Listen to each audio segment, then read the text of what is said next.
네, 마지막 시간입니다. 10강 엔진 계기 점검에 대해서 오늘 배워보도록 하겠습니다. 아쉽게도 오늘 강의가 마지막 강의입니다. 오늘 저희 뒤에 있는 실제 엔진과 그 다음에 계기룸에서 실제로 이 엔진 계기를 어떤 그 형식으로 이루어져 있고 그 다음 작동이 어떻게 되고 뭘 뜻하는지에 대해서 한번 보고 살펴보고 그 다음에 정비에 있어서 어떤 의미를 갖는지에 대해서 함께 살펴보도록 하겠습니다. 먼저 우리가 지난 시간 동안 배운 엔진 구동 원리에 대해서 한번 되짚어 보도록 하겠습니다. 여기 보시게 되면 5470 엔진의 구조도입니다. 위에 보시면 구조도가 나와 있고요. 밑에 보시면 자세한 이 스펙이 나와 있습니다. 자, 모두 다 영문으로 되어 있어서 이 정비사가 가져야 될 능력 중 가장 중요한 능력 중 하나가 그 영어 능력이에요. 모든 매뉴얼이 이 영문으로 되어 있고 그 다음에 그 정비 용어도 다 영어로 되어 있기 때문에 이 영어 능력이 가장 중요한 능력 중 하나라고 이해하면 될 것 같습니다. 여기 보시게 되면은 기본적으로 앞에 그 크랭크 축이 가운데로 쭉 있고요. 가운데 크랭크 축이 있고 그 다음에 수평 대항형 엔진이기 때문에 이쪽으로 3개의 실린더 그리고 반대쪽에 3개의 실린더 그 다음에 이 밑으로 배기가 있고요. 이 위쪽으로 흡기가 들어와 있습니다. 그리고 이 안을 순환하는 게 이 오일인데 저번 5강에서 엔진 오일 순환에 대해서 함께 배워봤죠. 네, 그 다음에 이 밑을 한번 보실까요? 이 밑을 보시면 이 엔진 스펙을 나타내 있는 그 표가 보이실 텐데 여기 보시면은 우리가 수평 대항형 엔진이다 라고 첫 번째 볼 수가 있고요. 배열, 그 다음에 두 번째는 실린더의 개수가 6개다. 네. 그 다음에 중요한 게 이거죠. 점화 순서가 이 엔진 같은 경우에는 1번, 6번, 3번, 2번, 5번, 4번. 자, 이렇게 터지는 이유는 양쪽의 엔진의 그 밸런스를 위해서 그 대각선 방향으로 그 밸런스를 최대한 맞추기 위해서 이러한 순서대로 터진다고 우리가 배웠습니다. 그 다음에 그 밑에 또 보시면은 230 마력에 2600 RPM 엔진의 출력을 나타내는 건데 네, 이러한 스펙을 가지고 있다고 나타내져 있고요. 그 다음 밑에 보시면 오일은 어떤 걸 써야 되는지 여기 나와 있는데 이게 매우 중요합니다. 자, 오일은 저번에 봤듯이 15W50 저번에 15W40 그 오일을 엔진 오일을 교체했었는데 이러한 스펙에 그 준수하는 엔진을 넣어야 된다고 명시가 되어 있고 밑에 보시게 되면 이 오일 압력이 나와 있죠. 네. 그 다음 더 밑에를 보시면 엔진 그 오일 온도에 그 상한선과 하한선이 나와 있습니다. 여기 우리가 조금 그 생소해 보이는 F라고 써져 있는 이 용어는 그 미국에서 쓰는 화씨 단위예요. 그래서 원래 우리나라에서는 섭씨를 쓰는데 화씨로 환산하는 방법을 여러분들이 알고 계셔야 될 것 같습니다. 마찬가지로 이 힘의 단위도 그 거리의 단위도 우리는 밀리미터를 쓰지만 그쪽에서는 인치 그 다음에 파운드를 쓰기 때문에 환산하는 방법을 여러분들이 알고 계시는 것이 정비하는 데에 큰 도움이 될 것 같습니다. 그 다음에 쭉쭉쭉 또 밑에를 보면은 다 온도에 대한 이야기가 있고 자, 이쪽을 한번 보시겠습니다. 자, 우리가 6강, 7강, 8강에서 그 실린더 분해를 해봤는데요. 이 실린더 분해했을 때 이 실린더 및 밸브 기구가 나와 있습니다. 여기 보시면 밸브를 시작으로 그 다음에 실린더 본체가 있고요. 그 다음에 이 밸브 스프링이 있고 이 밸브를 작동시켜주는 로커암이 있습니다. 그 다음에 밑에는 이 푸시로드가 장착되어 있는 것을 확인하실 수 있습니다. 자, 이런 그 구조들을 여러분들이 머릿속으로 잘 넣으시고 이 엔진이 어떻게 구동되는지에 대해서 이해를 하고 있어야 어떤 문제가 발생했을 때 어떻게 정비해야 되는지 판단이 빨리 설 수가 있습니다. 그렇기 때문에 이 구조들을 꼭 기억하시는 것이 중요하고요. 밑에를 보겠습니다. 네, 여기 보시면 이제 여기 피스톤까지 추가돼서 나왔는데 여기서 정비할 때 제일 중요한 거는 각 부품을 교환하는 경우는 거의 없습니다. 각 부품과 부품을 이어주는 부분, 뭐 가스킷이라든지 아니면은 뭐 스프링이라든지 아니면 부식류 같은 경우에만 여러분들이 정비를 하면서 교환을 하게 될 텐데 그러한 친구들이 어디에 위치해 있는지 알아두는 것이 가장 중요하다고 생각하시면 될 것 같습니다. 자, 링 부분, 피스톤 링 저번에 교환하는 거 배웠죠. 피스톤 링, 그 다음에 여기 가스켓, 그 다음에 여기 스프링, 그 다음에 여기 로커함에 들어간 부싱 등등의 이러한 부분을 여러분들이 반드시 정비할 때마다 교환 주기에 맞춰서 점검을 하셔야 되고요. 그 다음에 이 부품과 부품 사이를 다 연결할 때마다 여러분들이 규정 토크 값에 맞는 그 토크 렌치를 사용해서 정확한 토크 값으로 조여주는 것이 매우 중요합니다.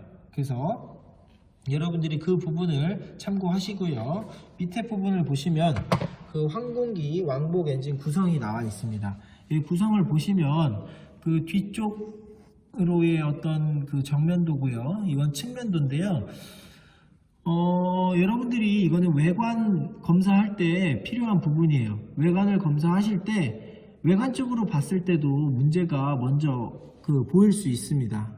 흔히 우리가 정비를 판단할 때 맨 처음 외관 검사를 하고요. 그 다음 두 번째로는 비파괴 검사를 진행합니다. 저번 시간에 배웠던 보어스코프가 그 비파괴 검사 중 하나인데 보어스코프에서 비파괴 검사를 진행했는데도 문제가 발생되면 그때 직접 분해 조립을 하는 그런 과정으로 이루어져 있는데 첫 번째 점검인 그 외관 검사도 굉장히 중요합니다. 그렇기 때문에 이 외관적으로 봤을 때 각 부위가 어느 부분인지 어떤 역할을 하고 어떤 부분과 연결되어서 상호작용을 하는지에 대해서 알고 있는 것이 매우 중요하다고 할 수가 있겠습니다. 자, 우리가 이렇게 엔진의 각 부품을 봤어요. 그래서 이 각 부위를 봤기 때문에 이 부위들이 실제 엔진에서 우리가 계기를 통해서 어떻게 움직이고 그 다음 그 엔진 구동했을 때 계기에 나타나는 것이 어떤 것을 의미하는지 직접 계기 앞으로 가보도록 하겠습니다. 자, 출발하시죠. 자, 이 앞에가 엔진 구동부고요. 그 다음 이 뒤편으로 그 조종석이 있습니다. 그래서 우리가 조종석에 앉아서 한번 어떤 계기가 있는지 살펴보도록 하겠습니다.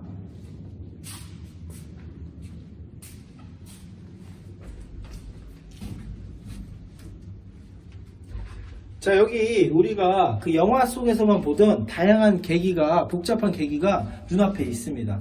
하나하나 어떤 계기고 그 다음 무엇을 뜻하는지 살펴보도록 하겠습니다. 이 맨 처음부터 보겠습니다.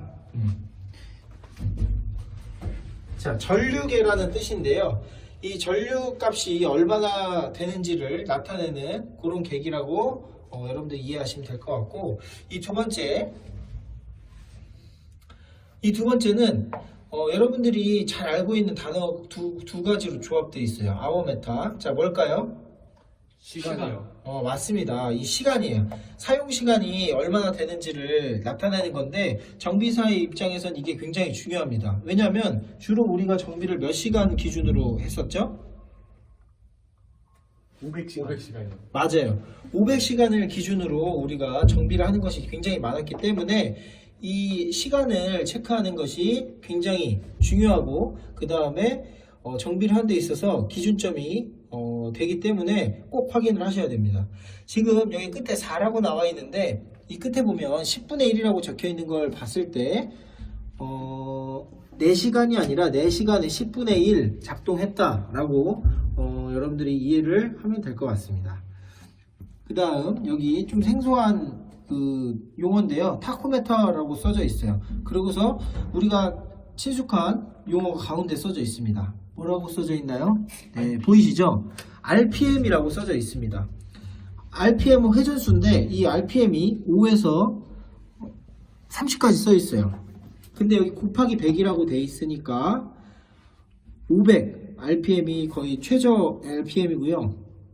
쭉쭉쭉쭉 늘어나서 최대가 3000 RPM 정도라고 이해를 하면 될 것 같습니다. RPM도 굉장히 정비에 있어서 다양한 시그널을 줄 수가 있는 부분이에요. RPM이 불안정하다든지 아니면은 시동을 켰을 때 너무 고 RPM을 유지한다든지 또는 그 저 RPM에서 자꾸 RPM이 왔다 갔다 거린다든지 이러한 징후를 보이면은 정비가 꼭 요구되는 상황이라고 판단을 하면 될 것 같습니다. 여러분들도 왜 건강한 상태에서는 이 심박수나 그 호흡이 일정하지만 아픈 상태에서는 그 호흡이나 심박수가 일정하지 않거나 너무 빨리 뛰거나 너무 느리게 뛰거나 이러한 이상 상황이 생기는 것처럼 이 엔진도 똑같다고 여러분들이 알고 계시면 될 것 같습니다. 그 다음에 높은 RPM인데도 출력이 제대로 나오지 않거나 뭐 이런 여러 가지 경우를 그 정비와 연관성을 두고 판단을 하시는데 사용하시면 될 것 같습니다. 네, 그 다음 이쪽으로 갈까요? 네, 이거는 지금 꺼져 있는데 그 연료 흐름 뭐 인디케이터라고 해서 켰을 때 연료가 흐르는 그 양을 체크하는 그런 부분이라고 알고 계시면 될 것 같습니다. 네. 오일 템퍼러처 이거는 오일의 그 온도를 나타내는 그런 메타인데요. 오일 온도가 엔진에서는 굉장히 중요해요. 왜냐하면 오일 온도가 높아진다는 건 그만큼 엔진이 열을 받았다는 것이고요. 그 열을 받으면 엔진이 손상될 가능성이 굉장히 높다는 거예요. 자, 여기 보시면 100에서 300 이거를 도시로 착각하시면 안 돼요. 100도면은 300도면은 엄청 높은 거. 이거는 뭐 엔진 버리는 거예요, 그냥. 그렇기 때문에 이건 도시가 아니고 화씨예요, 화씨. 여기 가운데 보시면 F라고 적혀져 있는데요. 그 화씨이기 때문에 한 200화씨 정도가 220화씨 정도가 100도씨라고 여러분들이 알고 계시면 될 것 같습니다. 적정한 그 오일의 온도는 90도에서 100도 사이에요. 그게 그 사이에서 좀 이탈이 있으면은 어디엔가 그 문제가 있다라고 여러분들이 판단을 하시면 될 것 같습니다. 오일 교환을 5강 때 했었는데 오일 교환을 너무 하지 않아도 오일 점도가 깨지면서 온도에 문제가 생길 수 있는 그런 가능성도 있습니다. 네, 그 다음 오일 압력인데요. 이 오일 압력은 이 단위가 kg per cm 제곱이라고 써 있네요. 자, 이 오일 압력 같은 경우에는 양과 관련이 있어요. 그 오일의 양이 너무 적으면 압력이 낮겠죠. 그 다음에 너무나 양이 과도하게 있으면 압력이 높을 거예요. 그래서 이거 같은 경우에는 딥스틱 게이지로 확인하고 그 다음에 이 오일 압력계랑 크로스 체크를 하면은 여러분들이 오일 양을 체크하는데 좀 도움을 받을 수 있는 그런 계기입니다. 네, 밑에 이제 스위치 종류예요. 영화 같은 데 보면 이런 거 딱딱딱 올리고 막 시작하잖아요. 그죠? 네. 마스터 스위치는 전체 를 통과하는 그런 스위치고요. 이 마스터 스위치가 켜져야 이 모든 계기가 작동하게 됩니다. 그 다음에 알터네이터 스위치. 알터네이터 같은 경우에는 앞에 알터네이터라는 부품이 있습니다. 그거는 엔진 출력을 전기로 교환하는 그런 장치고요. 그 다음에 퓨얼 부스터 펌프. 이거는 꼭 알아둬야 되는데, 이 퓨얼 부스터라고 보조 연료 탱크가 있어요. 이 보조 연료 탱크가 있는데 시동이 좀 원활하지 않을 때 이 연료를 좀 강제적으로 좀 넣어주는 그런 부스터 펌프라고 알고 계시면 될 것 같습니다. 시동성이 좀 좋지 않을 때 사용을 하는 그런 계기라고 여러분들이 이해를 하시면 될 것 같고요. 자, 이쪽 좀 더 이제 보조적인 그런 계기입니다. EGT 기능사 시험이 굉장히 많이 나와서 학생들이 알 수 있을 것 같은데 뭐죠? 뜻은 잘 모르겠는데 글자만 알고 있어요. 네. 배기, 온도. 예. 배기 온도를 나타내는 그런 장치예요. 그래서 이 배기 온도가 1번, 2번, 3번, 4번 4개가 있습니다. 이게 만약 6기통 엔진이었으면 6개가 있었겠죠.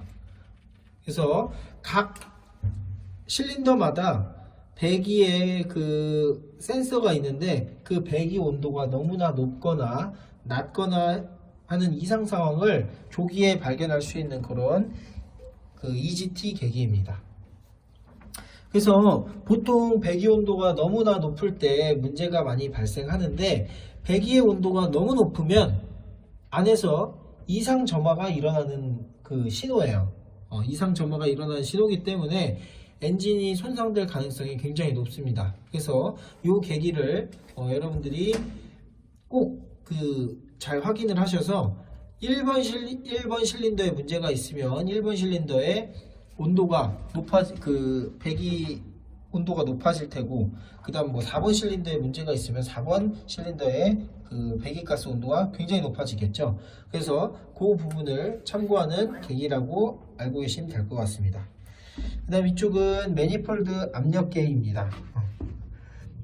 그 매니폴드, 그 흡입 매니폴드 부분의 압력계라고 여러분들이 알고 계시면 될 것 같고, 마지막 이 부분은 각종 그 퓨즈예요. 오일 퓨즈도 있고요. 그 다음에 연료 퓨즈, 그 다음에 부스터 펌프 퓨즈, 그 다음 예비 퓨즈, 이렇게 구성이 되어 있습니다. 그 다음에 마지막으로 이 밑부분에 검정색과 빨강색 이 레버가 있습니다. 여러분들이 조종 시뮬레이터 할 때 제일 많이 쓰는 이 밸브인데, 여기 하나는 스로틀 컨트롤이고요, 하나는 믹스처 컨트롤인데, 자, 이거를 마지막 그 엔진을 직접 작동을 해보면서 한번 어떻게 움직이는지 보도록 하겠습니다. 이 믹스처 밸브, 이 믹스처 컨트롤은 밀고 있으면 작동하는 거예요. 밀을 때. 평소에는 당겨 놓고 있다가 밀었을 때 저 기화기 부분에 그 밸브가 열리면서 공기가 흡입되는 그런 밸브입니다. 그 다음에 이 믹스처 밸브는 이 혼합기의 양을 그 농도를 조절하는 그런 역할을 하는데, 반드시 가운데에 이 버튼을 눌러 주시고 들어갔다가 뺐다가 하는 방식으로 조절을 하시면 되겠습니다. 일반적으로 여러분들이 출력을 높일 때 사용하는 게 이 스로틀 컨트롤인데요. 이렇게 집어넣으면 최대 출력을 발생시킬 수 있는데, 이때 믹스처 컨트롤을 여러분들이 작동시키게 되면 기름의 양이 상대적으로 연료의 양이 공기보다 많아지면서 더 농후한 그런 상태를 만들어지면서 더 높은 출력을 낼 수 있는 상황에서 이 믹스처 컨트롤을 사용한다고 이해하시면 될 것 같습니다. 이 믹스처 컨트롤이라는 것은 혼합기의 농도이기 때문에 공기와 연료의 양의 비율을 컨트롤하는 녀석이고, 얘 같은 경우에는 절대적인 그런 혼합기의 양을 조절하는 그런 친구라고 보시면 될 것 같습니다. 얘를 작동시키면 실제 엔진에서 어떻게 움직이는지 지금 함께 같이 가서 보도록 하겠습니다. 자, 스로틀 컨트롤부터 한번 작동을 시켜 보도록 하겠습니다. 자, 스로틀 컨트롤을 한번 작동시켜 볼까요? 네. 자, 스로틀 컨트롤을 밀면은 이쪽 부분이 움직입니다. 이쪽 부분을 움직이는데 안에 스로틀 밸브가 있어요. 그 밸브가 열리면서 여기에 들어가는 공기의 양이 늘어나게 됩니다. 늘어나게 되면서 베르누이 정리에 의해서 빨라지는 그 유속을 가진 공기가 연료를 끌어당기면서 혼합기의 양이 많아지는 그런 역할을 하게 됩니다. 자, 한번 스로틀 컨트롤을 작동시켜 볼까요? 네, 여기 정확하게 작동되는 것이 보이시죠? 네, 이 옆부분을 보시면 여기 나사가 있습니다. 만약에 스로틀을 당겼는데도 제출력이 나오지 않거나 스로틀을 밀었는데 제출력이 나오지 않거나 최대한 당겼는데도 뭔가 RPM이 계속 좀 불안하거나 고 RPM을 유지하면 이 부분에 조절을 해야 됩니다. 이 부분을 나사를 열어준 다음에 좀 당겨준다든지 아니면 좀 밀어서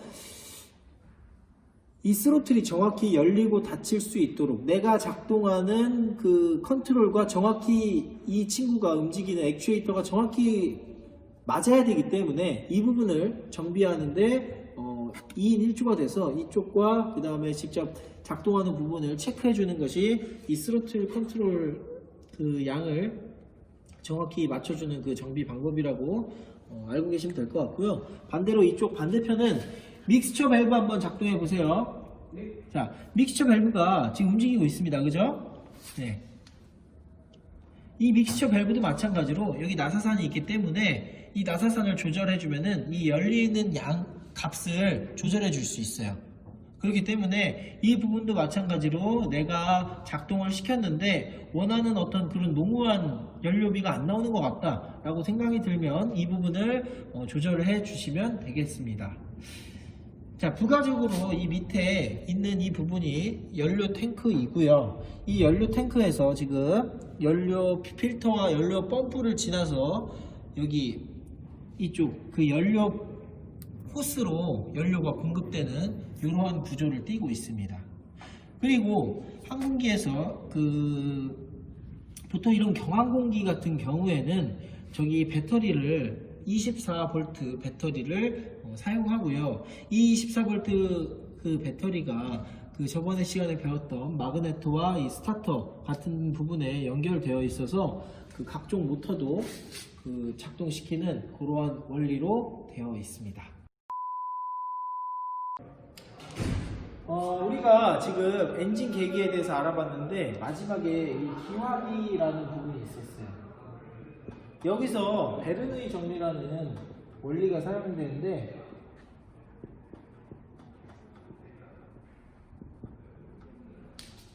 이 형님이 우리 항공기에서 굉장히 많이 나와요. 왜냐면 이 유체 관련된 그런 원리를 정립하신 분이기 때문에 이 기체 쪽에서도 많이 나오고요. 우리 기화기 쪽에서도 이 원리를 사용합니다. 이게 뭐냐면은 이렇게 있으면 유체가 진행을 하면은 넓은 면을 지날 때는 유속이 느리지만 이 좁은 면을 지날 때는 유속이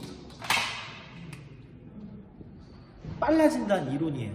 자, 이 이론을 가지고 가스터빈 엔진에서도 적용을 해서 그 출력을 내는데 마찬가지로 우리 왕복 엔진에서는 이걸 가지고서 출력을 조절합니다. 자, 여기 스로틀 밸브가 기화기에서 이렇게 있는데 공기가 이렇게 들어오는 데 있어서 밸브가 막고 있으면 못 들어오다가 이 밸브가 열리면 여기와 여기에 압력차 때문에 공기가 한 번에 훅 들어오게 돼요. 자, 그러면 이 빠른 유속에 의해서 그 여기에 있는 그 연료가 빨아 올라지면서 같이 혼합가스가 돼서 연소실 내부로 들어가는 그런 원리를 사용하게 되는데 이 베르누이 정리를 여러분들이 이해를 하시는 것이 항공기를 이해하는 데 굉장히 큰 도움이 될 수가 있습니다. 기체에서도 사용되고요. 그 다음에 터빈 엔진, 그 다음 왕복 엔진에 대해서도 사용이 됩니다. 자, 가장 중요한 좀 어떻게 보면 어려운 개념인 베르노이 정리까지 마무리로 여러분들이랑 함께 배워봤고요. 오늘로써 그 왕복 엔진에 대해서는 그 마무리가 다 되었습니다. 혹시 궁금한 점이 있으시거나 그 다음에 좀 헷갈리는 부분이 있으시다면 언제든지 저희 학교의 항공기계과로 문의를 주시면 친절하게 답변을 드리도록 하겠습니다. 자, 영상을 끝까지 잘 봐주셔서 감사합니다.